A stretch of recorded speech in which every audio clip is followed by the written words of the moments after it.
Oi pessoal, hoje o nosso segundo passou batido e tomara que a gente faça bastante, porque nosso povo literalmente tem pouco conhecimento bíblico. Eu falo de nós, eu não falo de vocês. E a Bíblia é riquíssima em conhecimento, a Bíblia é riquíssima em história e muitas coisas que nós precisamos aprender. Hoje eu queria falar do passou batido, um pouquinho da história de um camarada muito importante que ninguém fala. No Novo Testamento, por exemplo, se fala só do apóstolo Paulo, Saulo, e a gente esquece com quem ele andou. Eu queria falar um pouquinho sobre Barnabé.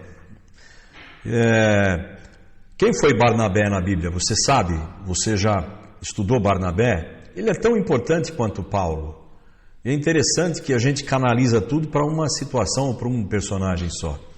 Muita gente ignora Barnabé. Ele foi parceiro do apóstolo Paulo. Ele está também citado no livro de Atos dos Apóstolos. Nesse texto, ou num dos textos, que a gente conhece um pouco mais sobre a história de Barnabé, o importante papel que ele desempenhou na igreja primitiva. Quem foi Barnabé? Barnabé foi um membro da igreja primitiva de Jerusalém. Ele era descendente da tribo de Levi, originário de uma família sacerdotal judaico-cipriota, ou seja, ele era de Chipre. Em Atos 4:36, existe a informação de que Barnabé, ele vendeu uma propriedade. Mesmo texto, lembra de Ananias e Safira, que o pessoal estava naquele fogo do Espírito Santo e eles estavam vendendo tudo e colocando aos pés dos apóstolos? Barnabé, ele vende uma propriedade, provavelmente em Chipre, e ele trouxe o dinheiro da venda do imóvel e entregou aos apóstolos para que as necessidades dos membros mais pobres da igreja de Jerusalém fossem supridas, né? Sobre Barnabé, Lucas escreve o seguinte perfil no livro de Atos dos Apóstolos. Este, ali chegando e vendo a graça de Deus, ficou alegre e os animou a permanecerem fiéis ao Senhor, de todo o coração. Era um homem bom, cheio do Espírito Santo e de fé, e muitas pessoas foram acrescentadas ao Senhor. Isso é Atos também 11, versículos 23 e 24. O ministério de Barnabé ele ficou um pouco mais evidente quando chegou a Jerusalém a informação de que na Antioquia da Síria, os cristãos helenistas ou os cristãos gregos que haviam se refugiado ali devido à perseguição que se iniciou na Judéia após a morte de Estevão, aquele diácono, um dos 7 cheios do Espírito Santo, estavam promovendo uma grande evangelização. Barnabé, então, ele foi enviado para lá com o intuito de verificar a situação e agir conforme ele considerasse mais apropriado. Então, veja, ele não era um coadjuvante, ele era um homem importante, era um bispo, um pastor, um homem que tinha bastante relevância, né? Ao chegar ali, Barnabé fica maravilhado por ter muitos gentios pagãos que haviam se convertido. Gentios, né? Aqui na linguagem eram aqueles que não eram judeus, ok? Logo, Barnabé de extrema importância para aquele projeto de evangelismo, para que ganhasse mais força, né? Ele age, ele era primo de João Marcos, isso está em Colossenses 4:10. Quem é João Marcos?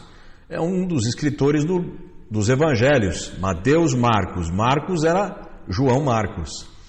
O significado do nome de Barnabé, poucas pessoas se lembram, mas Barnabé foi o nome dado pelos apóstolos, seu nome verdadeiro era José, isso está em Atos 4:36.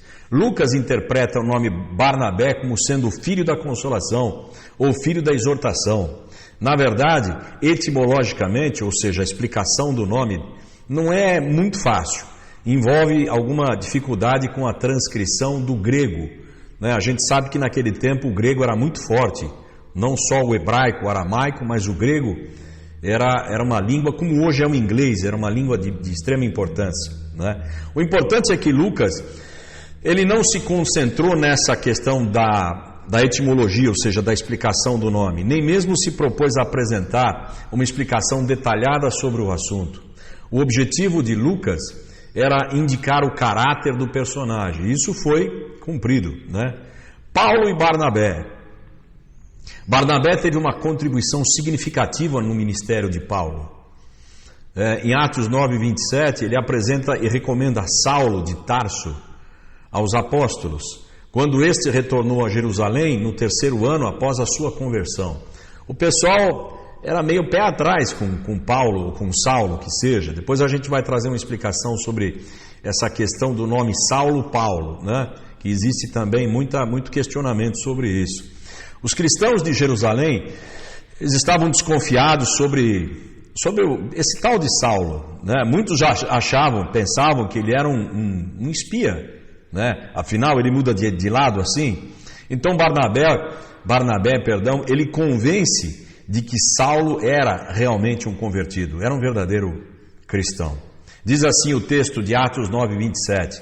Barnabé levou aos apóstolos e lhes contou como no caminho Saulo teria visto o Senhor que lhe falara e como em Damasco ele havia pregado corajosamente em nome do Senhor Jesus, né? Continuando, quando Barnabé foi enviado para Antioquia, após algum tempo de trabalho, ele viu a necessidade de um auxílio naquela obra. Na ocasião, ele percebeu ser uma oportunidade propícia para Paulo. Veja, todos nós imaginamos que Paulo era líder em todas as coisas, mas aqui Barnabé era o primaz, vamos dizer assim, né? Logo ele manda trazer, ele convida Paulo. Ali foi o início de uma grande obra missionária. Houve uma época de grande fome e escassez, e Paulo e Barnabé visitaram Jerusalém para levar uma oferta de auxílio contra a fome que assolava a região. Isso está em Atos 11, versículo 30. Na ocasião foi reconhecido o chamado de ambos para trabalharem entre os gentios. Isso está na carta de Paulo aos Gálatas, no capítulo 2, versículo 9. Outro fato interessante é que o mesmo Barnabé, acostumado a trabalhar com gentios, para não se indispor na presença do apóstolo Pedro, que era judaizante, quando este não resistiu à pressão daqueles que eram judaizantes, né? Também interrompeu temporariamente a comunhão na mesa com os gentios, os irmãos gentios, e participou do que Paulo chamou de hipocrisia. A gente sabe que Paulo quebrou um pau ferrado com Pedro, porque Pedro só andava com os judeus, né? E Paulo não tinha essa história não. E aí teve um momento de tensão entre Paulo e Barnabé, porque Barnabé também entrou nessa onda. Aqui diz assim: antes de chegarem alguns da parte de Tiago, ele comia com os gentios, Barnabé. Quando, porém, eles chegaram, Barnabé, se afastou e se separou dos gentios, temendo os que eram da circuncisão, ou seja, os judeus. Os demais judeus também se uniram a ele nessa hipocrisia, de modo que até Barnabé se deixou levar. Gálatas 2:12-13. Apesar desse episódio, Barnabé demonstrou em várias ocasiões que havia aceitado sem restrições os gentios na fé em Jesus Cristo, Atos 13:46. Isso a gente pode ver tanto no seu grande trabalho ali na Antioquia, quanto também nos resultados da viagem que ele teve junto a Paulo, né? Onde, começando por Chipre, indo até bem dentro da Ásia Menor, resultou na plantação de muitas comunidades cristãs, predominantemente gentias. Então Paulo foi tão importante, Barnabé foi tão importante quanto Paulo. Bom, caminhando para o final, uma segunda vez Barnabé e Paulo precisaram ir até Jerusalém para participar de um concílio, relatado no capítulo 15 do livro de Atos, né?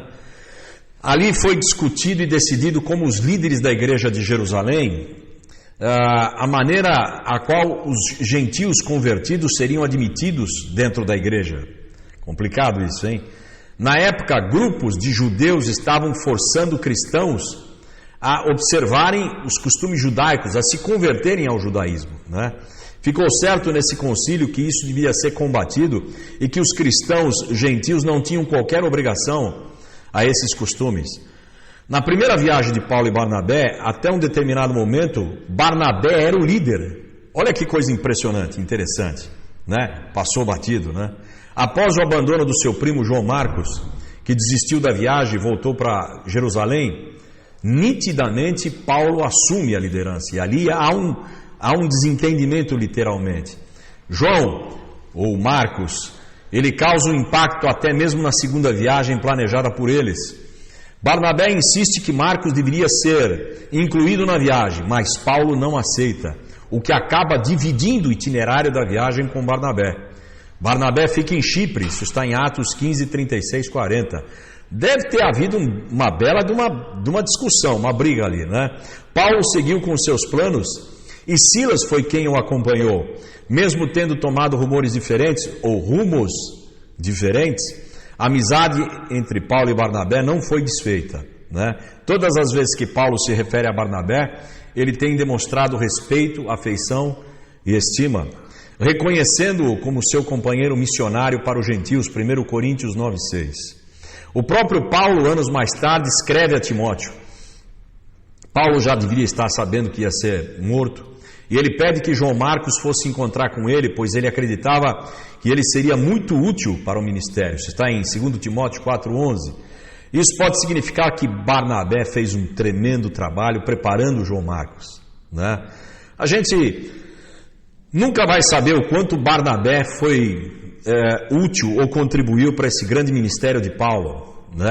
Isso apenas o próprio Paulo poderia responder. A gente sabe que quando o apóstolo escreveu a primeira epístola aos Coríntios, Barnabé ainda estava vivo e sustentava-se sem depender das igrejas. 1 Coríntios 9,6. De maneira muito parecida com o apóstolo Paulo, né? Veja, nós chegamos aqui ao resumo da vida de Barnabé. Fora esses relatos bíblicos, tudo que se sabe sobre ele é contado por algumas tradições, mas isso a gente não vai entrar, né? Veja, Paulo era muito bem relacionado, além de Barnabé, Ananias, não o Ananias de Safira, mas o Ananias que encontrou com ele na estrada de Damasco, o próprio Lucas, o médico, João Marcos, o escritor do livro do Evangelho, Apolo, o mestre Gamaliel, entre outros. Quem sabe a gente tem a oportunidade de falar desses personagens. Esse é o segundo Passou Batido. A gente se vê na próxima, se Deus quiser. Até mais.